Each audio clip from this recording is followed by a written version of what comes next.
Hello, everybody. Welcome to yet another edition of Beneath Your Feet. My name's Shoreless. Ooh, hot mic. Hot mic. Hot mic. Is that better? Okay. We're not trying to kill anybody's ears tonight. Good evening, everyone. It's the last Tuesday of the month, so you know what that means. It's time to go beneath your feet. And today, we are taking a journey through the Beorning lands. So everybody say hi to Lauren. That is my Bjorning extraordinaire there. Poor boy has been lonely at least since War of the Three Peaks. I've hardly touched this guy. But got a lovely cup of tea. Cheers. I hope you're doing well wherever you might be, whatever you might be doing right now. I hope you're kicked back, relaxing, enjoying your Tuesday evening. And, I figured since we're exploring the Beorning lands today and kind of taking a dive into some Beorning history, it would be best for me to break out my Beorning character, dust him off a little bit. We've got some plans here. I've got a few different plans, actually. I'm going to start by fixing my screen, which I've just realized is jacked up because I was streaming shmups earlier with a bad resolution. We wanted you to get the full LOTRO experience. Okay, there we go. All right, so what's up, everybody? I hope you're doing great. Thanks for joining me tonight. This is Beneath Your Feet. This is the show where we do a deep dive into a particular area of Middle-earth. It's always a place. And from that place, we talk about the people who live there. We talk about the history. We talk about the lore. And, I rely on you guys a great deal to figure out some things I may have missed in the game, some things I may not know, some things that, may have just escaped my notice, and all of which is preparation for the Beneath Your Feet podcast, which comes out usually takes me about a week to get this put together. I take everything we've done here, tippity tap type it up into a script, and then I record it on this very microphone and release it anywhere fine podcasts are sold. It's on YouTube as well. So thank you in advance for helping me out. Tommy Lawless is checking in the chat. Best LOTRO stream show. Aw, you are too kind, Tommy. You are too kind. There's so much great programming here with Team LOTRO stream that I could not pick a favorite if my life depended on it. All right. So let's see. That's enough by way of introductions. Let's go ahead and get after it here. We begin our adventures tonight here in the Vales of Anduin. This zone was released quite a few years ago, and this specifically is the most I did a whole episode on the Anduin River and the Vales, and it's it's hard to overemphasize the importance of this river and this river valley to the history of Middle-earth, because it goes all the way up here in Gundabad, where we have been adventuring for a while now, all the way south through Rohan, all the way to the sea in Peligir. So I was about to have to put my foot in my mouth, because I was going to say this is the most important part of the River Anduin, and that's just not true. It's all very important. Rivers are incredibly important to the Tolkien mythology, the legendarium, as we like to call it. So I will backpedal, and I will say this is just my favorite part of the Vales of the Anduin River, because of course it was the most famousest part, made famous, I should say, in The Hobbit. Because, of course, we have Goblin Town right about here, and then the Eagles famously flew Thorn and company here and landed them in the Beorning lands. But it really wasn't the Beorning lands back then that we can figure out, as far as we can tell. It was not the Beorning lands back then. So that is what we're going to talk about today, the sort of interesting and mysterious history of the Beorning people. We're going to talk about its the way it's changed in the canon, in the legendarium, and specifically in fan works over the years. And we're going to have a good time. Unfortunately, the weather is not on our side. So as usual, I like to give you a good view of these places we are exploring. So I've turned the UI off. We're just going to explore a little bit. I have a backup plan. If me running... Oh boy, so I never finished. That's a shame.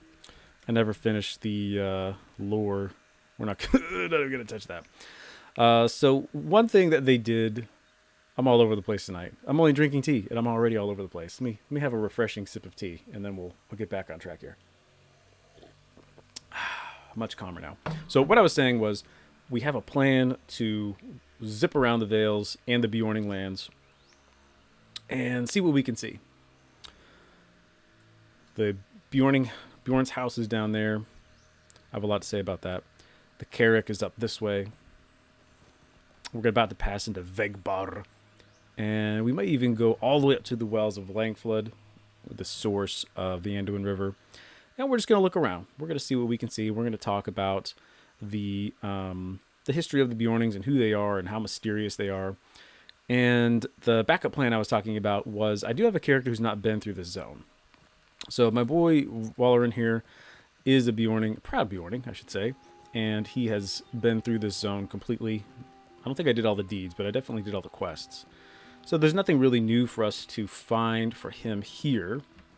However, he's a little bit overleveled, so we shouldn't run into have so many pesky creatures and orcs following us around. But then, you know, we've got a little bit of time left. I have a character queued up to take us through some of the quests, because there's so much to learn through the quests in this game, and the little gaps left by Tolkien are often filled in quite nicely by Standing Stone and Company. So if we have time, we can backpedal and do a few quests here while we're at it. I said the weather wasn't going to be good. It is raining, but it doesn't seem, at least we're getting a pretty sunset. Lungerthan Lord is here.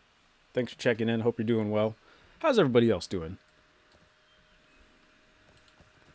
As we begin our trek down from the Misty Mountains into the Beorning lands. How you doing?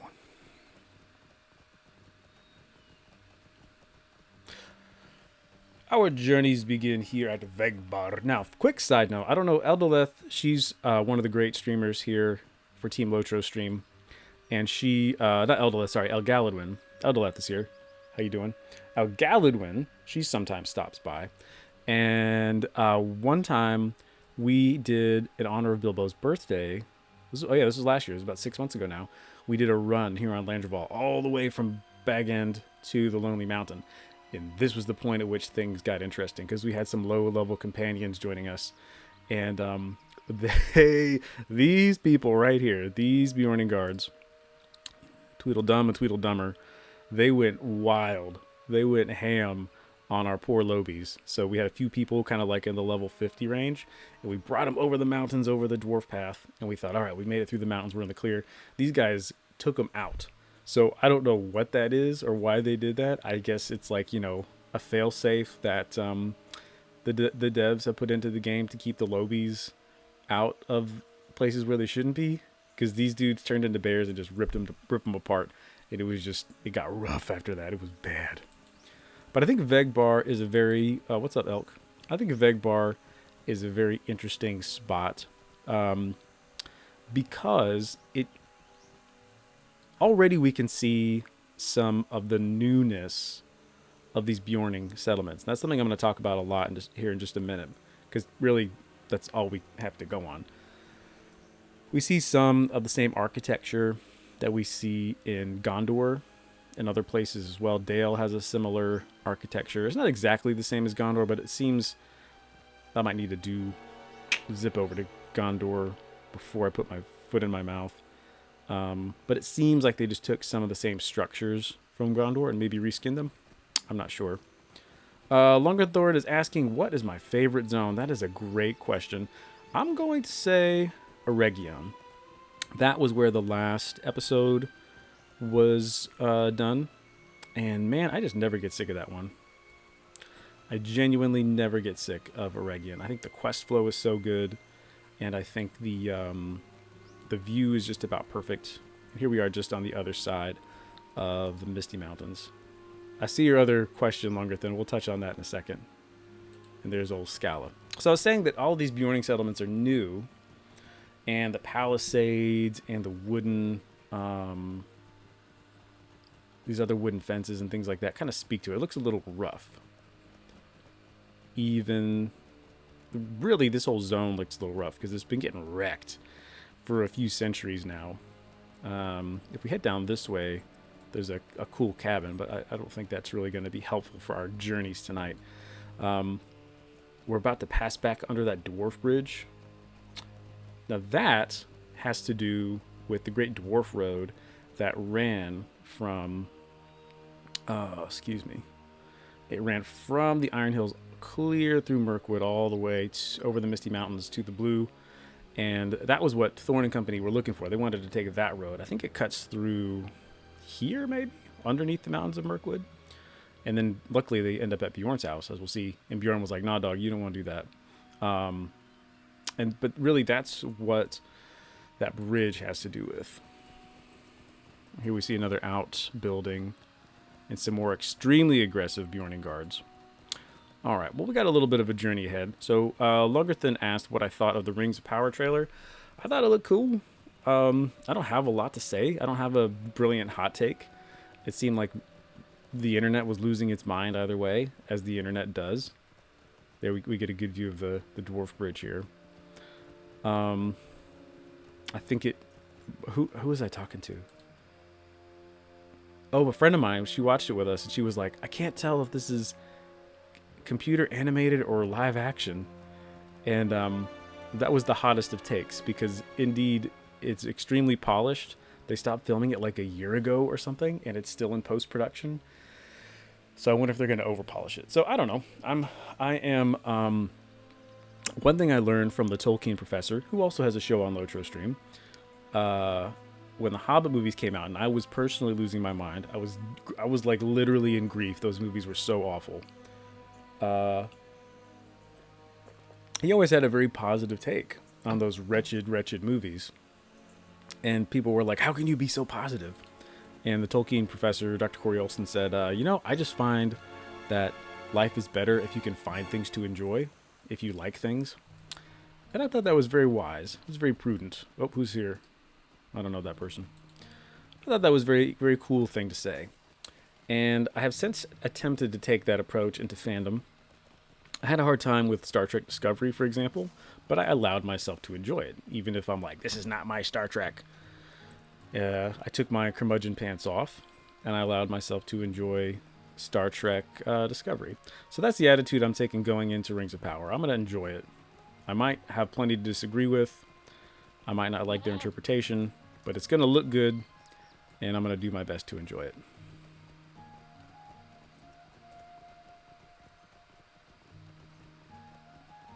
Epic Googer saying they messed it up. Yeah, it's hard to tell because it was literally just a bunch of clips. So it's hard to tell. I know all of the screenshots and posters and stuff they released kind of gave us an impression. I think it looks cool. Like the character design looks okay.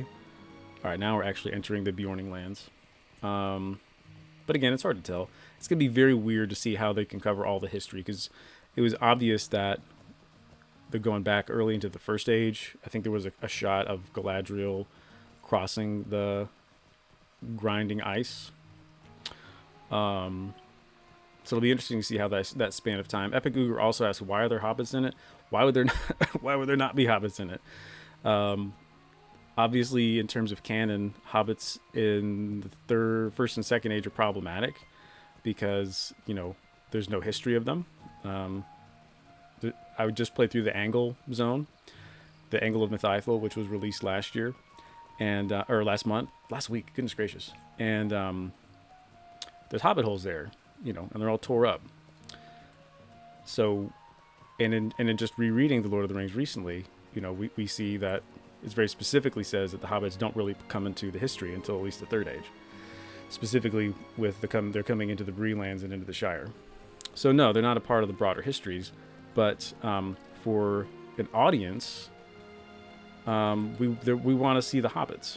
I've taken a wrong turn. You guys got me all worked up talking about Rings of Power. As an audience, we want to see hobbits. The hobbits are our touch point between our world and Middle-earth, starting with Bilbo. And so somehow they got to work the hobbits in. It may not make sense. It could be straight up bad. But I can understand why the writer and production team would want to work in the hobbits.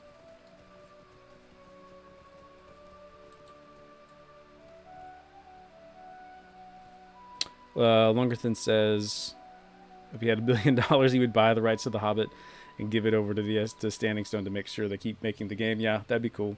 They do a good job. Even if we got them the Silmarillion, I don't know how we could pull that off. Maybe if we had a GoFundMe, we could raise billions of dollars and hand the Silmarillion off to Standing Stones. We could get a first stage game. Epic Uger asks, isn't the show going to be the second or first stage? We definitely saw in the trailer Numenor, and Numenor has been confirmed. We definitely saw Galadriel. I think she's gonna. And again, it appeared that. Let me get to a stopping point here because I'm just aimlessly wandering, trying to talk to you guys. We did see what appeared to be Galadriel crossing the ice, which is early first stage. So I think we're going to see a bit of everything. I genuinely don't know. I haven't followed it that closely. It's going to be, I think, like a weird montage of stories. And it makes sense that they would focus on Galadriel because she's the only one who's been there from the beginning, all the way through to the Lord of the Rings. So I could see her being a focal point. But again, how much of the first stage are they going to get into? I don't know. Because, again, I haven't followed it that closely because I genuinely don't care that much. But what I have followed, people said that it's going to... I think it was in the Vanity Fair article. Somebody said they confirmed that they only are using the appendices. But that can't be true if they're doing the grinding ice, the Helcarax. So I genuinely don't know. Yeah, I don't know, y'all. We're just gonna try to stay positive. You know, the tendency is for us to lose our minds because we are so possessive of these fandoms, and we love these works with such a deep love. But let's just stay calm. Let's see what happens. Even if it's totally wretched and they butcher it, it doesn't affect our interaction with the text and the special place it has in our hearts, in our minds, and our gaming. Because speaking of which, here we are. We've made it. So let's look at the map again. Maps are extremely important. We got here at the Beorning, at Bjorn's house. I'm not zooming in for some reason. Maybe they cut that out. There used to be a map just of Bjorn's house. Maybe I'm not actually inside yet. Anyway, so we came down through the Misty Mountains, through the Wolf Dens and Vegbar. We crossed at the fords here. And this, as I was saying, this would have been the old dwarf road that Thorn and company were aiming for to cross through Middle Mirkwood.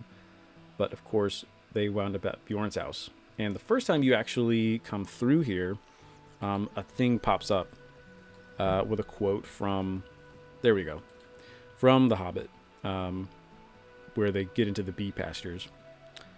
And, of course, we're getting into deep spoiler territory here. Not for The Hobbit, because if you don't know the story of The Hobbit, really, what are you doing here? Just close your computer and go read The Hobbit. But spoiler territory for the epic LOTRO story. So if you want to stay spoiler free, you know what? Just turn the screen off. Just listen to my lyric voice, and we'll talk about it from there. So where to begin? Let's start with the bees, because that's the first thing that they see as they're coming in. So again, I'm gonna get to this in a second. Bear with me. I'm kind of all over the place today. I'm a little underprepared, so I've not had time to collect my thoughts. I'm a little all over the place.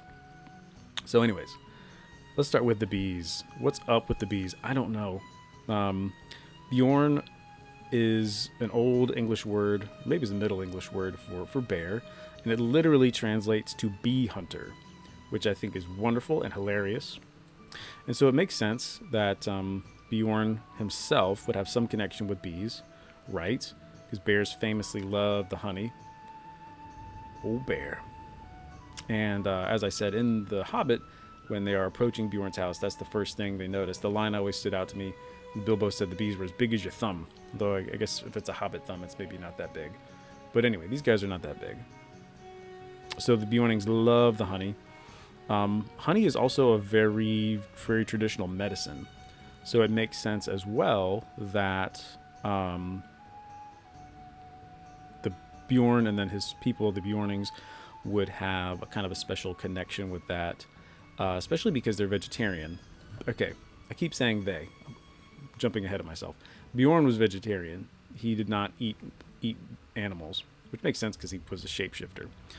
And so even if we're thinking realistically, which is sometimes helpful, because as much as the Middle-earth legendarium is mythological, it's also somewhat historical.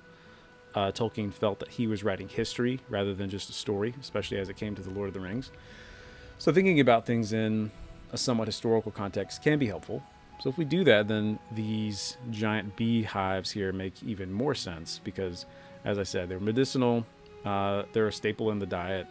It's very caloric. And so it's, for a lot of medieval and ancient people, honey was an extremely important bit. Now we come to these outbuildings. We see some cows here. There are horses as well. We'll see if we can find them. We got a goat. There's our horse. And again, these were important because if you remember from The Hobbit, the ponies come out, they greet Gandalf and Bilbo, and then they rush back. And Gandalf's like, oh, they're gone to tell Bjorn that we're coming. And so immediately we learn about the special connection that Bjorn has with his animal friends. Let's go inside. We'll talk to you later, Mr. Grimbjorn. We're going to come to you in just a second. Let's go inside. All right. So I think this is a good place for us to take our ease and have a seat, have a sit. Apparently I have a quest for Gandalf. Maybe I never did the interim quest. Let's just have a seat here and kick back and relax for a second and talk about this. There's a lot to talk about. Oh, what a great view. I absolutely love the trees, branches, the lotuses. Oh my gosh, so cool. All right, so keep talking about Ve. Is in The Hobbit, when we were first introduced to Beorn, he's extremely mysterious. He can turn into a bear, obviously. We won't talk about the Hobbit movies and the fact that they absolutely squandered an epic moment by not including more Bjorn. That's none of my business.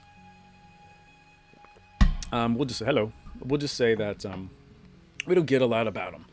Bilbo and the dwarves are completely confused by him. They're asleep in this very room, and they hear Bjorn scratching, and they're all kind of freaking out because they think he's going to come in and eat them. Gandalf doesn't seem to have a lot of answers about him. Anyway, the quote that Gandalf says is that Bjorn is under no enchantment but his own. So we don't know what happened to him. We don't know where he came from. There's some discussion in The Hobbit on the part of Gandalf that Bjorn came from the Misty Mountains. We don't really know what the connection is there. If LOTRO is any indicator, there's giants and massive bears in the Misty Mountains, so there's some connection there maybe. And the weirdest of all, I'm getting super spoilery here, so again, earmuffs kids. In LOTRO, in this region actually, as you continue to quest, we meet up with, of course, Radagast the Brown. And once we get to... Oh, now I'm all confused and out of order. We get to... in Minas Morgul. Now I'm all confused. Y'all help me out, because I can't remember. I'm talking about the Ungolidae, the guys that can shapeshift into spiders. I can't remember where we first meet those. So if you remember, let me know in the chat.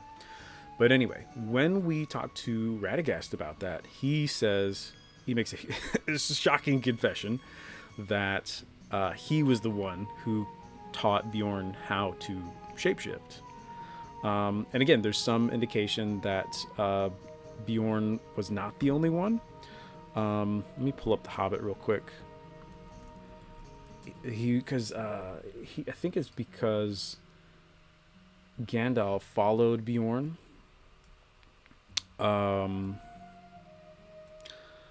And he overheard Bjorn say something about like, I'm the last one or something like that. And they touched on this in the Hobbit films as well. But I can't completely remember it. So anyway, I don't want to bore you guys by me just sitting here flipping through my PDF of The Hobbit.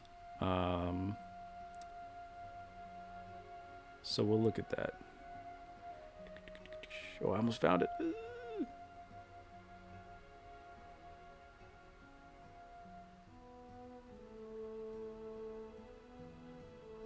Anyway, it's very mysterious. So we learn a few things. It could be from the Misty Mountains. He's probably the only one. Maybe he's not.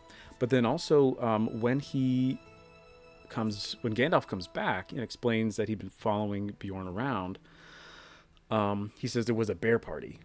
There was a big gathering of bears. He says, actually, I do have this pulled up. Actually, he says there were far too many of them. They were various sizes too. I should say there were little bears, large bears, ordinary bears, and gigantic bears, all dancing outside from dark to nearly dawn. They came from almost every direction except from west of the river. From the mountains in that direction, only one set of footprints led, none coming, only ones going away from there. And I followed them as far as the Carrick. So now we have more questions. Who are these bears? Are they Bjornings like him? Can they transform? Or are they just wild bears?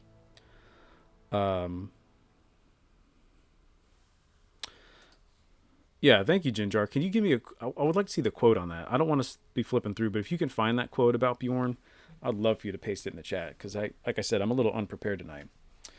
But Ginger said that Beorn thinks he's the last of his kind. The others were taken captive by goblins and orcs. Okay, so he seems to be the last of his kind, because there's a bear party happening, but they appear to be wild bears. So, and then the last we hear about Beorn in The Hobbit is that he is when he just shows up and has this absolutely epic, amazing moment, just wrecks all these goblins and saves the body of Thorn from being trampled and destroyed by the goblins. That's all we hear about it until we get to the Many Meetings chapter in the Fellowship of the Ring. Frodo is sat next to Gloin at dinner at the last homely house, and Gloin's kind of catching him up. He says, let's see. Frodo learned that Grimbeorn, the old son of Beorn, was now the lord of many sturdy men, and to their land between the mountains and Mirkwood neither orc nor wolf dared to go. Indeed, said Gloin, if it were not for the Bjornings, the passage from Dale to Rivendell would long ago have become impossible. They are valiant men and keep open the high pass and the fort of Carrick, but their tolls are high. And like Beorn, they are not overly fond of dwarves. Still, they are trusty, and that is much in these days. Nowhere are there any men so friendly to us as the men of Dale, etc., etc. And that's all we get, with literally all we get. There's a little bit in the Seat of Seeing where Frodo's looking out and he sees a battle further up the river. That could be the Woodmen, it could be the Bjornings. We don't really know. We have like almost nothing to go on for the Bjornings. We're going to continue our tour now, since I've been yammering for a while. So all we know is that Bjorn's probably the last of his kind. He has a son named Grimbeorn. He's dead at the time of the Lord of the Rings. But that he has become a chieftain. That's the phrase that's actually used. Look at these crazy beehives and honeycombs. Jumbo95 asks, how much should I pay to play the full game? I'm not sure what you mean, Jumbo. Best thing to do is just jump in for free. The popular wisdom says you can get to level 30 or 40 without having to spend a dime. And they're actually opening up some more features for free. So just jump in and check it out. And then if you're feeling it, you can do the combo pack of expansions to kind of get started there. Brought to you by Standing Stone. Okay, so what do we do with this? What do we do with this information? That Beorn is now a chieftain became a chieftain. People flock to him, and now his son Grimbeorn over here is now leading them and charging high tolls for these poor traveling dwarves. What does that mean? Well, okay, so first of all, for the Lord of the Rings Online, we can change into bears. All Bjornings can change into bears, like so. I was trying to be epic and do it without having to turn my UI on, but now I can't remember the button. It's been that long. Rawr, there, I'm a bear. Grr, big mean bear. We can all do this. We can all turn into awesome bears, which is why I love playing Beorning so much, because you get to run around and mess stuff up as a bear. This dude's a bear. You're not a bear, you're an elf. These dudes are bears. Bear, bear, bear. Everyone can turn into a bear. So if you play through the Beorning class quests, it's suggested that we're all related. They call you cousin, they call you kinsman, etc., etc. And I think they take their cues from the epic story, because in the epic story, we're the only hero. It's not millions of heroes running around destroying the bad guys. It's just you and maybe a couple buddies who help you out when you need help. And I think that's kind of the approach of the fiction to the Bjornings. We're the only ones. My character is the only one out there having adventures. We bump into a few other Beorning NPCs, but that's really, the epic quest or the class quest would suggest that we're the only ones. All right. And you can see this evidenced here at the house because we have all these outbuildings now. These would be guest houses where other kinsmen of Beorn live. There's more over there. There's a working farm. It's basically a huge compound, which I think is accurate. All of their settlements would kind of look like this. Michael Martinez, who's actually local to me here in Atlanta, has an excellent blog where he did some speculation about the Bjornings, who they were, how they would have lived. And he mentions that these kind of farmsteads would make perfect sense for the Bjornings in the particular area where they lived. So that's the LOTRO approach. We're all literal descendants of Beorn in some capacity. Maybe he had a bunch of wives, we don't really know. Maybe there's some other means by which this shape-shifting ability was passed on. Maybe it's a skill, a craft, a magic that has been passed on to us. Or maybe we're literal blood descendants of Beorn. I don't think the class quests get into that. I'll have to go back and read up on them. Another approach to the question of the Bjornings was handled, I think, very elegantly by the One Ring tabletop role-playing game. Second edition just came out. I've not played that. I've played the first edition quite a lot, though, for many years. As I pause, look at my map here. I think what we're going to do... Okay, so the Beorning lands really are just this northern part of the Vale. If we go further south, we end up in Woodman territory. So from Holtvis on down, are the Woodmen, which I have to imagine the Woodmen are connected to the Bjornings in some way, right? Because where are all these people going to come from that flock, they flock to Beorn the chieftain? They got to be Woodmen, right? They're not coming from Dale or Gondor or something. So I imagine there are other folk of the Vale. So I think there's a connection there that's kind of unexplored. So the only real Beorning settlements here are Vegbar, which we went to, and Arheim. Arheim is kind of, I forgot about that one. That's kind of a Beorning-ish settlement before we go to Lothlorien. Maybe we'll check that out later. And then, of course, Bjorn's house. What I want to do next is head up to the Wells, because there's one more good Beorning settlement there that I think is worth looking at. So we'll head that way now.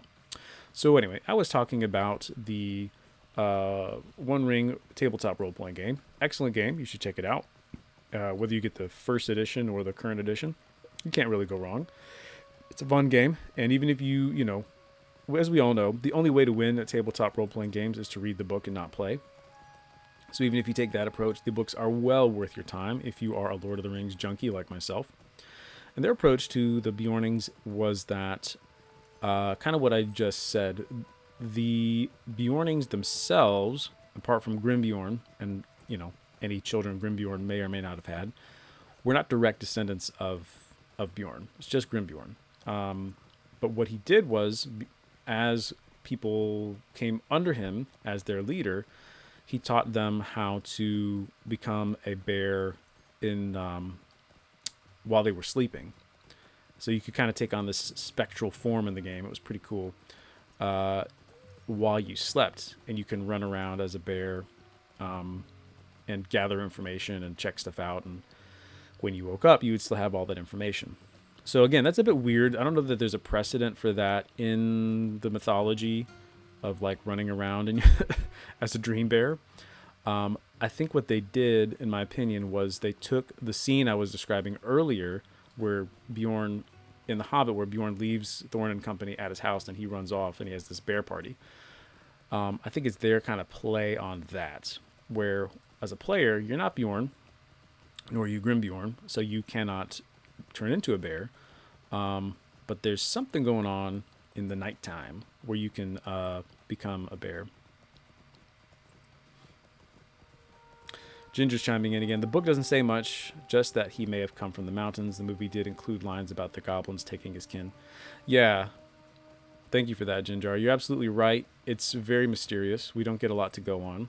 And I remember specifically, even though I haven't seen the movies since they came out in theaters, I do remember that scene where, oh, there's my new tattoo, where Bjorn has the chains and he can't get them off for some reason. Maybe he's choosing to keep them on because he's so grim and dour, which suggested he was enslaved.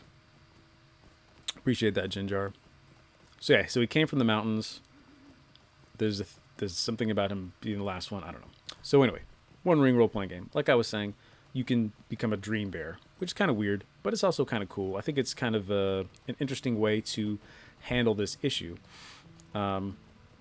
because he didn't Bjorn didn't father hundreds of people who could change into bears, but maybe he found a way to teach them how to manifest their inner bear in their dreams, which begs the larger question of magic in Middle Earth and what is Bjorn. I don't really know if we can get into that or not. So, but what we can get into here are the Wells of Langflood.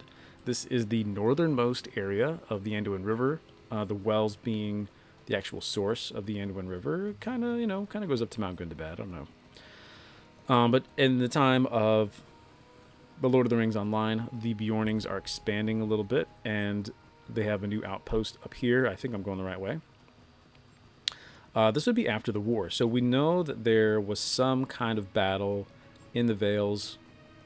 As I said, it's hinted at in the Breaking of the Fellowship, where Frodo kind of has his vision on Amon Hen and Amon Law. And then after that, we don't know what happens. And so the suggestion here is that the Bjornings continue to control this area, and they begin to push northwards. Okay, so Ginger has got us the actual quote from The Hobbit. Gandalf says he saw Bjorn watching from the mountains, saying he would go back someday when the orcs were all dead. So he comes from the mountains, which maybe there's a connection with the giants. I don't know. And this kind of brings us full circle in a way back to a discussion I think we could have about the movie. Not the movie. The movies, yes, but the Rings of Power and the question of canon. Because there is no, if it's not in the Lord of the Rings or the Hobbit, there's not really a canon, is there? There's a lot of conjecture, and there's a lot of good ideas. There's certainly artistic intent, and there is a lot that we can say about the world that Tolkien created, but there's a lot of liberties to be taken as well. So the bigger question for me is what is probable rather than what's possible. What's true to the vibe, the feeling of the books. And part of the reason why I'm so invested in the Lord of the Rings Online is because even when they go way off track, they still keep it in this scope and the vibe of the books. And so I think that's my hope for the Rings of Power, is that it's going to give us the same vibe. Even if they take some liberties, even if they tweak the stories or make some stuff up, let's keep it in. Hopefully they'll keep it in the right vibe. Bjornings expanding up into the Wells of Langflood and the Northern Vales. That makes sense. Especially, I don't know if it makes sense there would be so many of them, but them wanting to expand and create these new settlements, that makes sense to me. Okay, so Limlock here is looked over by Runric Notbeard. Very Viking-looking fellow. I mentioned Michael Martinez, who has an excellent Middle-earth blog. Let me see. I'm going to post that for you guys. Zenite.org. So there you go. He suggests that there's a lot of Viking influence in Tolkien. We know about his fixation and keen interest in the Volsung Saga and all those other Norse mythologies and the Kalevala. But his point is that it wouldn't be so much the Vikings that were probably an influence on the look and feel and culture of the Bjornings, more so the Mercians. So if the Rohirrim are Anglo-Saxons, which were, British descendants of the Vikings. The Bjornings were more like Mercians. They had more of a pastoral lifestyle. And I think we can kind of see that in some of the looks of the Bjornings. I don't know if I agree with that. That's not an area of my expertise. So I can't say one way or the other if the Mercian thing works. But it's certainly worth thinking about.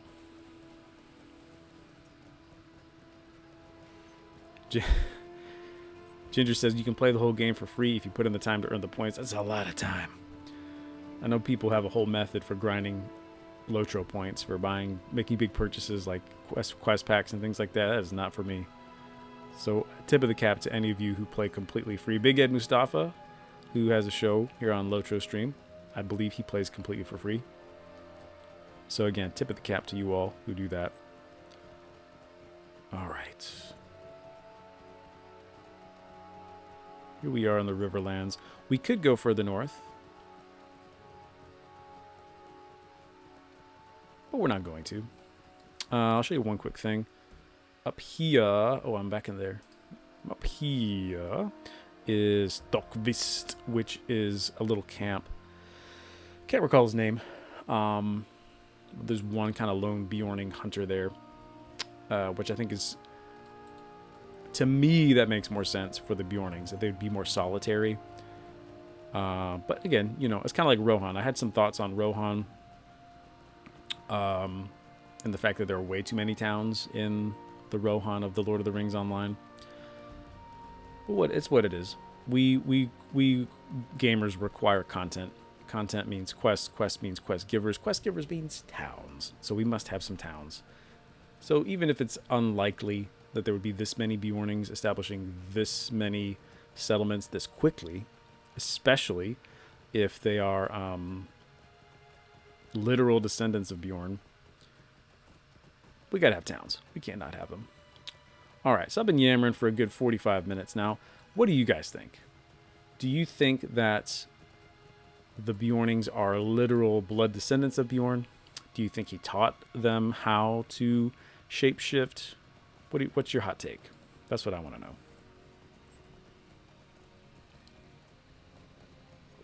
As we head towards our final stop on our little tour here.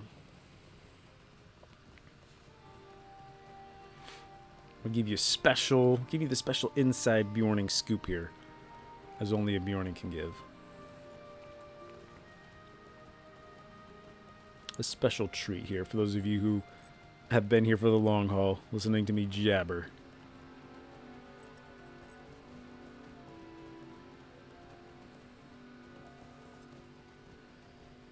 All right, we're back in the Vales, and we're coming upon a very special area. Let's see. You ready for this? Ba-ba-da-ba. The Carrick. Ho-ho. I want to talk about the design of this Carrick here in just a second, but first I want to show you this. I've jokingly said it's very special, but I honestly don't remember if you can get in here or not if you're not a Beorning. So what they do, it's a really cool quest that the Bjornings get to do when you return to the Beorning lands. Kind of like puts you in touch with the Beorning culture, and you end up having to honor a fallen comrade here beneath the Carrick.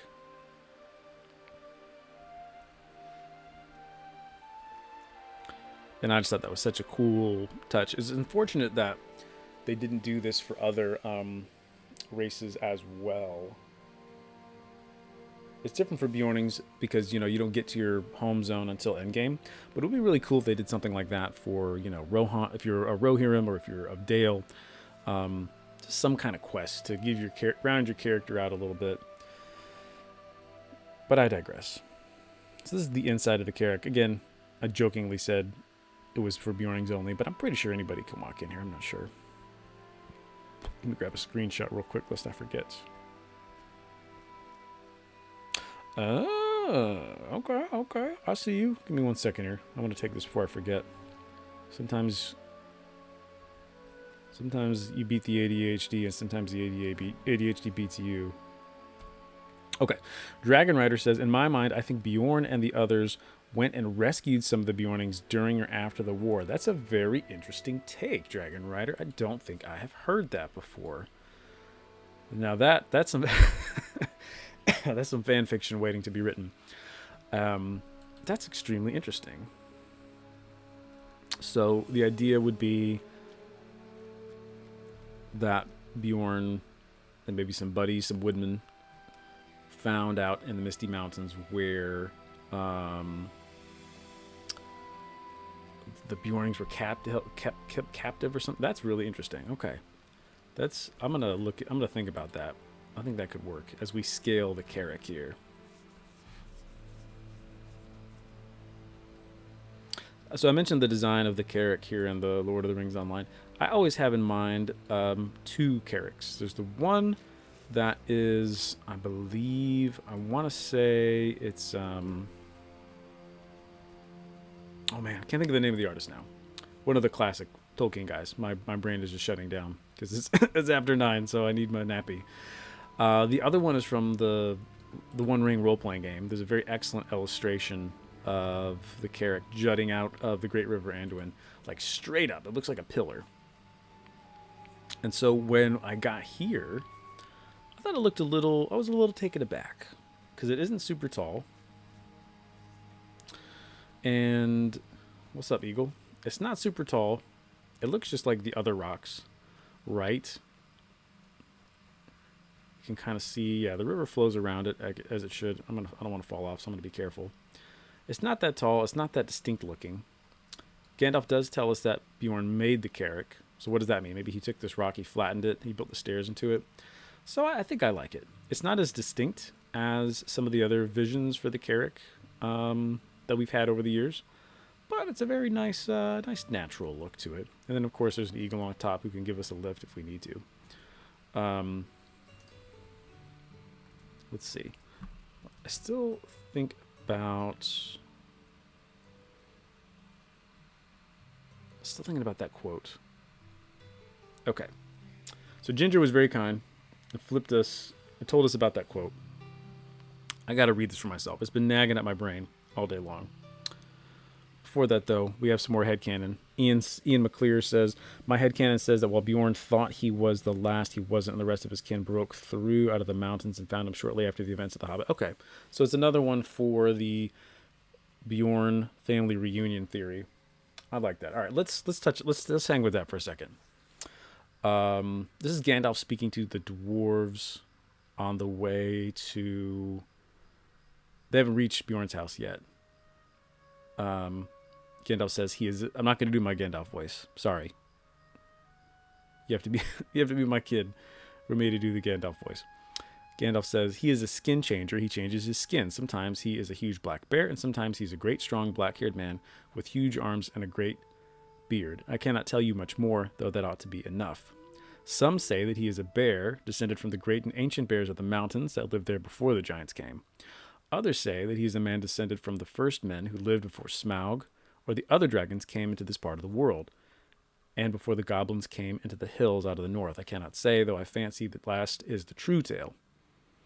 Okay, so Gandalf believes he's a bear, or a man before he's a bear. He is not the sort of person who asks questions of. At any rate, he is under no enchantment but his own. He lives in an oak wood and has a great wooden house, and as a man he keeps cattle and horses which are nearly as marvelous as himself. If you haven't seen the walking dogs in LOTRO yet, brace yourself. He does not eat them, neither does he hunt or eat wild animals. He keeps hives and hives of great fierce bees, etc., etc. As a bear, he ranges far and wide. I once saw him sitting all alone on the top of the Carrick at night, watching the moon sinking towards the misty mountains, and I heard him growl in the tongue of bears. The day will come when they will perish, and I shall go back. That is why I believe he once came from the mountains himself. Interesting. Okay, so you guys who were saying, that maybe... Oh, what's up? More eagles. The Bjornings broke out of wherever they were. That's a pretty interesting theory. I think there's something to that there.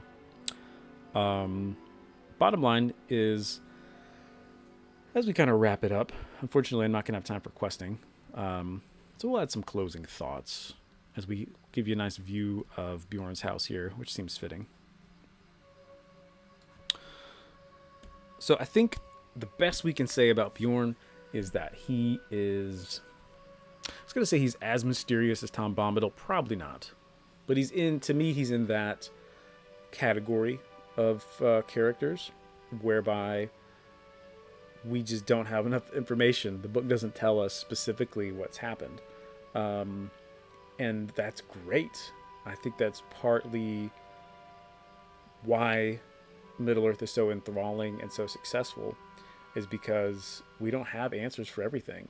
Even the Silmarillion is unreliable. Bilbo's an unreliable narrator. The Lord of the Rings has been translated and copied by hobbits, so maybe that's not completely accurate.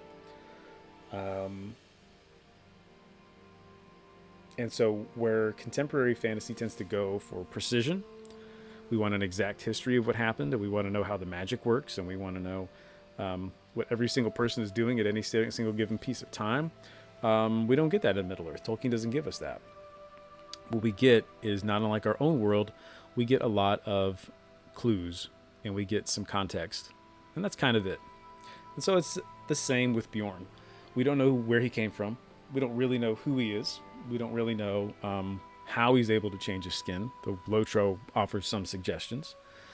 We don't know what it means that he became a great chieftain of men after the War of the Ring, after the events, the Battle of the Five Armies, the events of the Hobbit. We don't know what that means for his descendants, if they could change their skin, if they could not, or, as you guys so wonderfully suggested, we don't know if, the long-lost Bjornings broke out of the Misty Mountains, or perhaps the goblins were keeping them. And that's all right. It's really okay. As long as we are in the realm of possibility, less so than probability, I think we're doing okay. All right. So I think this is a good place to end with my Beorning here on top of the Carrick. And so what I'm going to do next to prepare for this episode of Beneath Your Feet is to go do a little bit more research, do a little more digging around, see what I can find, read some quest text for the Lord of the Rings Online, maybe do a few quests for the Lord of the Rings Online, see what we can find, and then, just start writing some stuff up. And then, like I said, about a week or two, the new episode on the Beorning lands should be available for you to enjoy. I really appreciate you guys hanging out with me tonight. It was super fun chatting with all of you. I always look forward to my LOTRO streams, and I always enjoy them and enjoy spending time with you all, with you buddies. So my name is Shoreless. Again, if you want to chat with me some more about some nerd stuff, you can head to really find me anywhere at Shoreless Skies. I'm pretty active on Twitter. If you're not on LOTRO Twitter, you need to get after it, because that's where all the fun is happening. So head on down over there. And you can check me out at shorelessskies.com as well if you're interested in anything that I write, because I like to write some stuff. And, of course, you can check out the Beneath Your Feet podcast in the link I am typing in the chat this very second. All right. So from the top of the Carrick, I wish you a wonderful week, and I will see you next time when we go Beneath Your Feet. Bye, guys.